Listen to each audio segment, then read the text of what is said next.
at night. So a total reliance would require efficient ways to get electricity from sunny spots to cloudy ones, and effective storage of energy. The efficiency of the cell itself is a challenge too. If sunlight is reflected instead of absorbed, or if dislodged electrons fall back into a hole before going through the circuit, that photon's energy is lost.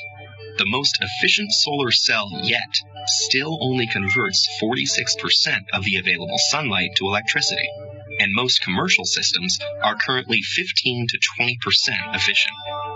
In spite of these limitations, it actually would be possible to power the entire world with today's solar technology. We'd need the funding to build the infrastructure and a good deal of space. Estimates range from tens to hundreds of thousands of square miles.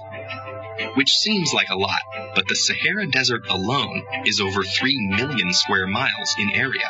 Meanwhile, solar cells are getting better, cheaper, and are competing with electricity from the grid.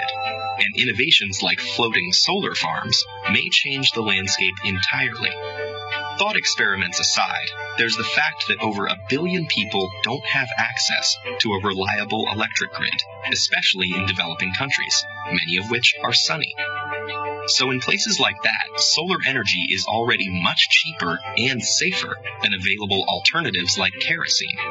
For, say, Finland or Seattle, though, effective solar energy may still be a little way